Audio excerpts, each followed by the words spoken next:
হার্টসভিল, Tennessee, সকাল 6:30। একটি পরিত্যক্ত পারমাণবিক কুলিং টাওয়ার মাত্র 10 সেকেন্ডেই মাটির সঙ্গে মিশে গেল।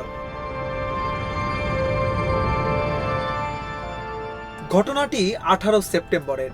ফুটেজে দেখা যায় বিস্ফোরণের পর মুহূর্তেই ধসে পড়ে বিশাল কাঠামোটি।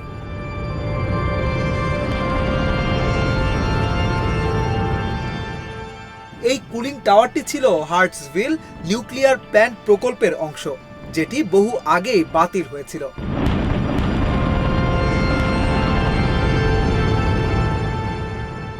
স্থানীয় কর্তৃপক্ষ জানিয়েছে এই স্থাপনাটি ধ্বংস করতে প্রায় 900 পাউন্ডের বেশি বিস্ফোরক ব্যবহার করা হয়েছে।